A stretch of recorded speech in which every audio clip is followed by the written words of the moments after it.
What is up, people? So this vlog is gonna be the Self-Made Summit vlog. And well, before we get into that, dope new Sweat Local threads with all the new branding that we unveiled, our brand manual we unveiled at the the Self-Made Summit. Anyway, yeah, going to this. The Self-Made Summit vlog is not gonna be what you think it's gonna be. My goal, 100% goal of this vlog, is to give you no information.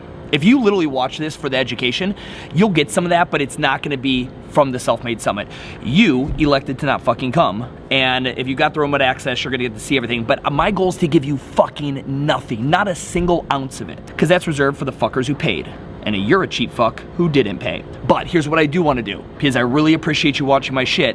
I wanna take all the side conversations, all the little like gym owner one-offs or group kind of things that I had informally, not at the Self-Made Summit or in, the social event or the day, the Friday night before. Today's Thursday, I'm gonna be meeting with a couple gym owners today, and I'm just gonna take these conversations, all the really good nuggets, and cram them in here for you.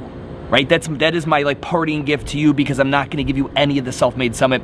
If you really want to see what happened at the Self-Made Summit, shoot me a DM, tell me why you couldn't make it, and I might just let you buy the remote access. And let's be fucking serious, I'm probably gonna sell it to you because I wanna make money on it, and I need you to stop sucking less so the entire microgym industry just doesn't fucking implode and shit the bed on itself. So anywho, guys, enjoy this. For those of you watching that were a part of this, thank you from the bottom of my fucking ginger fuckface heart for coming out. I've never put on an event before. We fucking killed it. Isaac, let me put this back. I didn't kill it, Isaac killed it. Rah for Isaac. Shoot her some daps. Any of you guys who follow my thing, go ahead and shoot Isaac some daps on Instagram and say, Isaac, you fucking rock. We love you. Fuck Stu, that would mean the world to her. Anyway, guys, let's go ahead. This is the Self-Made Summit vlog. What the fuck, though? So I was going that entire grad school route in Tennessee, and I said, fuck, I know I'm gonna go start my own business, but I don't know what the fuck I'm doing. So I'm gonna go to Nashville where I know some people. I'm gonna get a job at a Globo gym. I'm gonna fucking siphon all the goddamn knowledge I can out of that place, how to run a business. Because I knew how to coach. I've been coaching now for like 6 years. I was doing that. But the guy I worked for, he was a great dude, but he was just unfortunately a victim of being early. He was an early adopter to being an affiliate owner. No, there wasn't any information out there. Like Rob Wolf and his wife Nikki Violetti had a blog back in the day that they did, and his wife Nikki Violetti, she is a goddamn, like some of the best business blogging ever back in like 2006, 7, 8.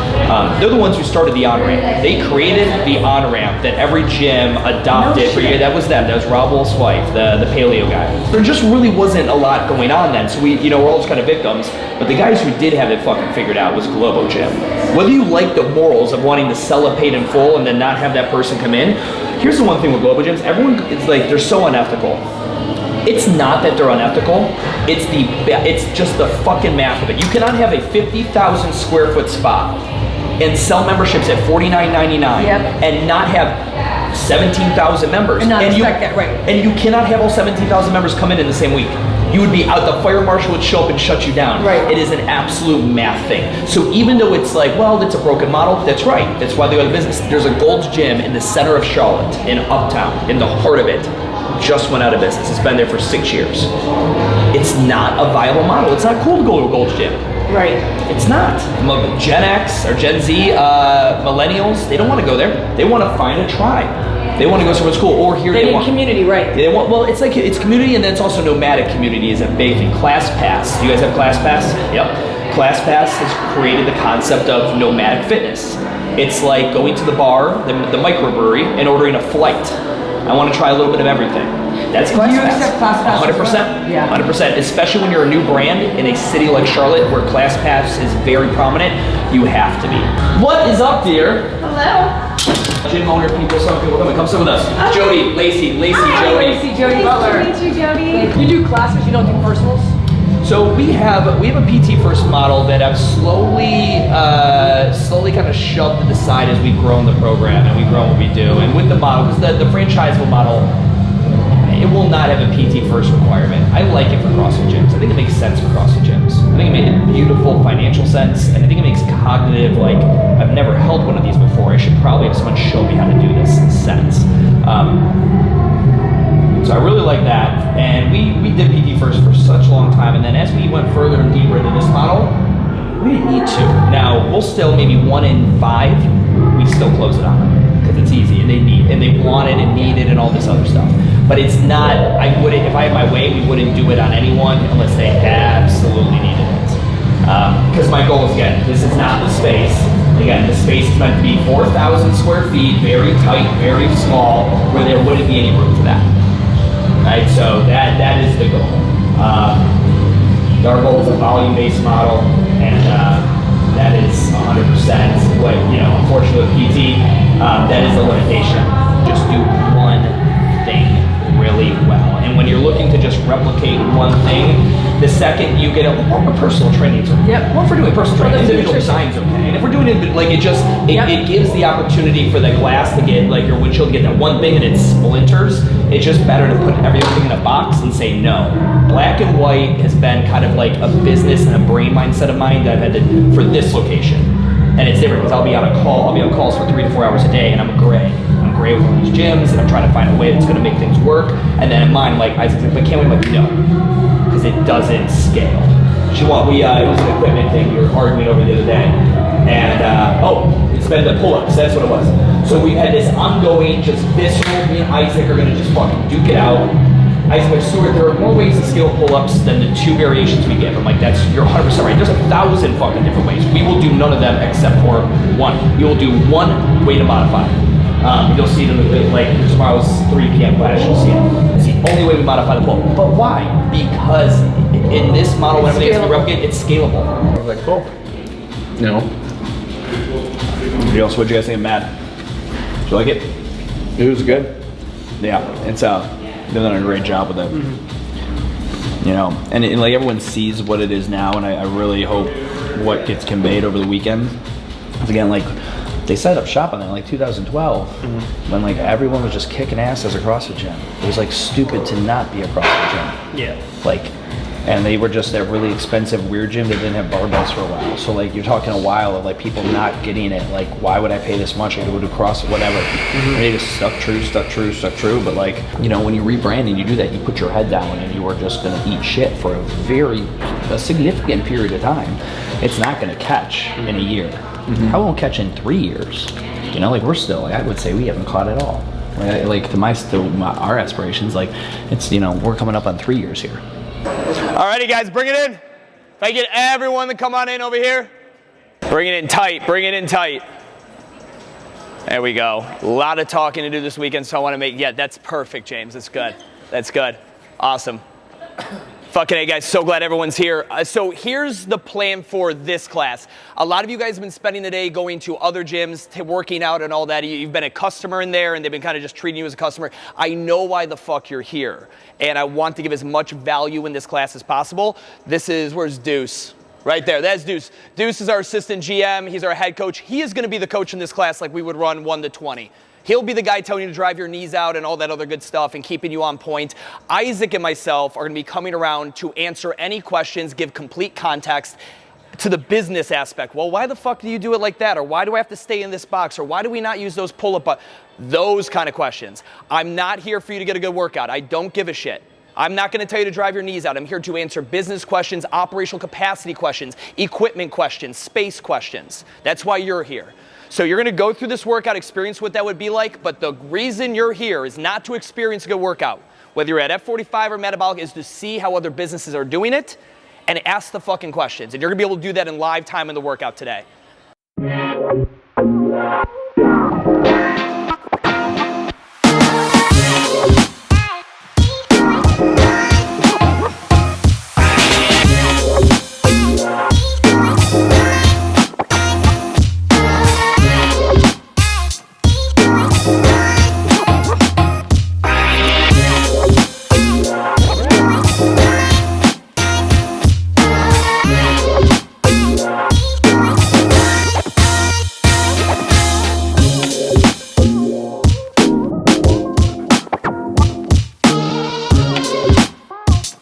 So one of the things we have, if you guys notice in the bottom right, it says build. Our class, we have one class besides flex. We essentially have one class. We have 3 styles of that class. So if you went to metabolic today, they have momentum, anaerobic, and durability. If you've ever been to Orange Theory, they have a base pace, race pace, and all out. So we have 3 speeds of our class. We have sprints, builds, and grinds. Each one has a unique characteristic, so you only see one class on the schedule all day. But every time you come in, it's a different class. For a CrossFitter, I explain it as we have Fran, a Cindy, and a Murph. That's how I explain it to a CrossFitter. Like if you ever ask them, what class do you take at Orange Theory? They'd be like, the 9:30? Like, in every gym with rebranding, like I gotta come up with a new class name. So now you just got gyms that I've got lift, I've got sweat and fuck, and I've got move and tilt, and all these different verbs attached to plus signs and all kinds of shit. We didn't want to do that. So instead, I have lexicon internally that only our members digest, consume, and talk about builds, grinds, and sweats. We literally sell apparel that has the different names of classes, and you start developing a like. Like, you might love Murph, you might hate Fran, just like a CrossFitter would have with certain workouts, but there's a gazillion of them. There's no consistency there. So all week, they see only those 3 styles of workout.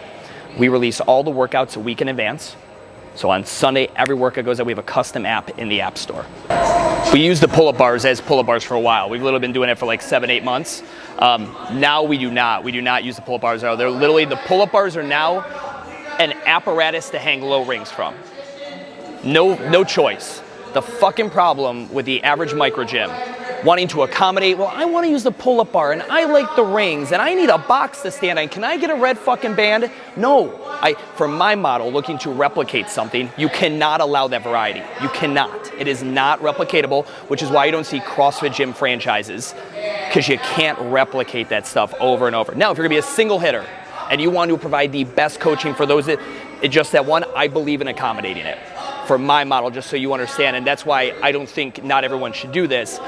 I'm trying to replicate this for 100 other gym owners who want to jump ship one day and open up an Urban Movement.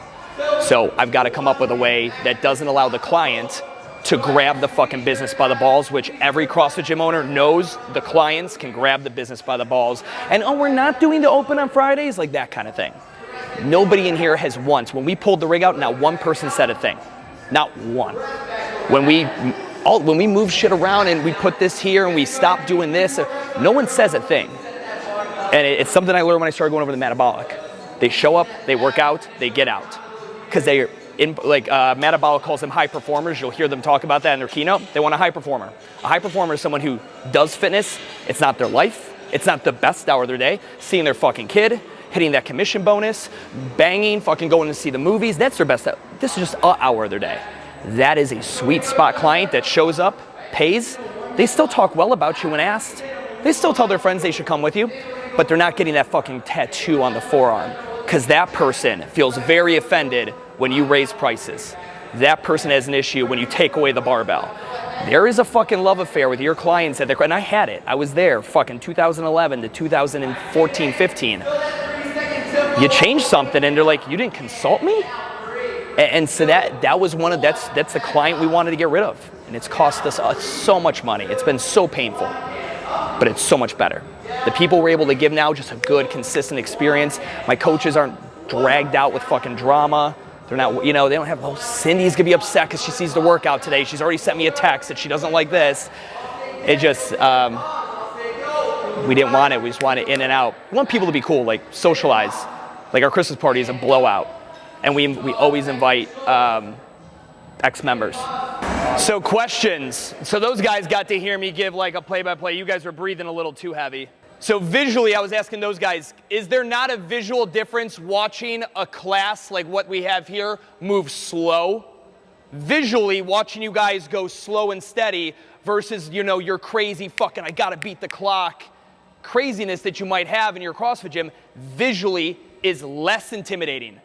The two things that's gonna fuck with someone and intimidate them from your gym instantly, a noise, a decibel, and the speed of your movement, where they instantly disqualify themselves. I can't do that. So we have someone, Isaac's doing a consult in there in that lounge, looking through the glass, and everyone, you should have seen it. It was almost like it was a photo shoot. You guys all moved down nice and slow and steady, and even when the 3, 2, 1 move happened, we put a tempo to it. We can all argue the benefits of tempo in exercise science, and it fucking looks less chaotic. It allows me to tell more people a story if you can fucking do this. Every good program, I was talking to them about this, every good program, Orange Theory, EPOC, everyone knows EPOC, at least you fucking better. That's the science they base their program on. Metabolic, work to rest intervals. Ours is time under tension. You need some science to throw your shit on. CrossFit had it really well. Just, do what he does. I'm not gonna have him yell it out. CrossFit does it really well. It just had too much fucking science. Tell me about your program. Why does it work? Whoa, we got these 3 models. You have 45 minutes? There's a hopper model. There's a 3 energy pathway. It's just too much science. I'm a big fan of putting your program on real shit. Stuff that you didn't make up, that I didn't make up. It fucking existed before us. But I would recommend picking one and own it. We do time under tension in our builds and our grinds and our sprint workouts, all of them in different capacities. It's something all of our clients do. They move slower. You know how much easier it is to talk to someone who's going, they need some technique correction when they have to pause at 2 seconds on that collarbone and they have to pause at 2 seconds on that push press overhead? So much easier to have a conversation with somebody. But why do we do that? Well, you can lift less weight and still get just as good of a result, if not better, and it's safer. It's called time under tension. Like, oh, that sounds great. I don't have to lift as heavy, and I get just as good of results? Fucking A.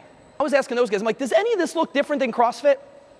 Like from a distance, all these guys are like, this fucking ginger is doing push presses and rowing. He's literally doing what we're fucking doing. And I use this quesadilla example. The best quesadilla in town and the shittiest quesadilla in town. Cheese, tortilla, chicken, whatever the fuck. It's how you put the ingredients together. It's how you present it. None of us are coming up with anything new, minus the fucking torpedo, right? The alchemy guys. Beyond that, in a once in a fucking, decade kind of thing, you're not gonna see a lot of new shit. It's how you present your current stuff.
Okay, so we're in day 1 right now. Steve Pinkerton's going, and I literally just want to come out. I don't know at what point I'm going to cut this into the vlog.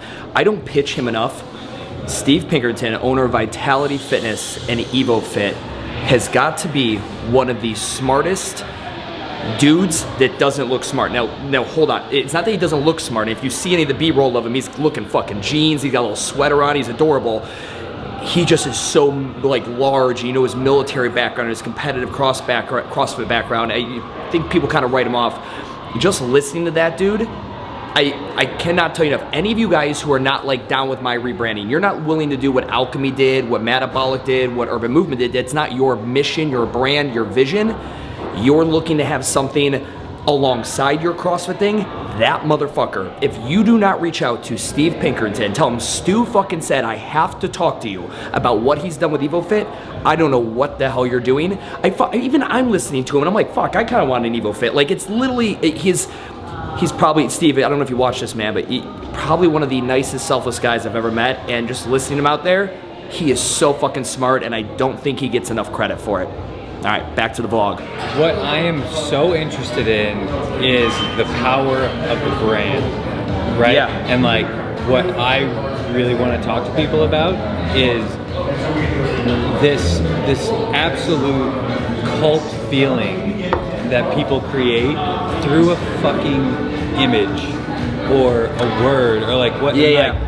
but how did it's that come yeah, on? yeah. So it is, but let me put it this way: it is not through the name Urban Movement. I could call it Fitness Social, and I'd still have a very loyal following about it. It is not at all. Fuck this guy and his goddamn music. He's fucking my audio. I will pay him $100 to not play his fucking guitar right now. Shoot some content, bro. But like, listen, it is nothing to do with.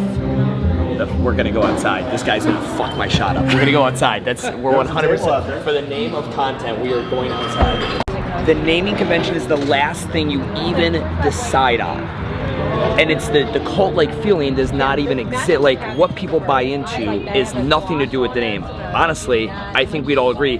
Barry's Boot Camp. If you literally like, hey, it's Boot Camp. Like it'd be like a shitty name. Has nothing to do with the name. And here's why. Do you know how people brought up to me their new current logos that all have the word movement in them with no vowels this weekend? And it was all in like good jest, like, bro, I need to show you something. I'm feeling guilty as fuck. I'm thinking of calling this like Southside Movement or whatever the fuck it is. I don't give a fuck. I don't own that word. Go for it. So the name has nothing to do with it. If you want the cult-like thing, what is it? So give me a brand that you think has a cult-like following. Like any brand in the fucking world. I mean, Lulu's the easiest one to look at, right? Why is Lulu have such a cult-like following? So what you want to do if you want that cult-like thing is you have to create a feel. You need someone to feel a certain way when they come in. CrossFit made you feel badass, and it was underground. That was the feel. Every CrossFit gym is traded on that brand of being a badass that they didn't create. We didn't, like CrossFit South didn't create the feeling of a badass. CrossFit did, and I rode the pigtails of it. So if I'm you, what kind of feeling do you want to create? Like Alchemy is a very feminine, soft. Like you look at like the thing, like you go in there, the circle is just like, even like from the iconography of their logo, that is a soft, more feminine based logo. You go in there, bare feet, soft plyo boxes, the whole fucking deal. It's not aggressive. The feeling is, it's just very clean. It's crisp. It feels like a new pair of like brand new white sheets at a hotel. Like that's the feeling if I were to start manifesting it into words. Like CrossFit gyms are just like, you know, those poor starving kids in Africa.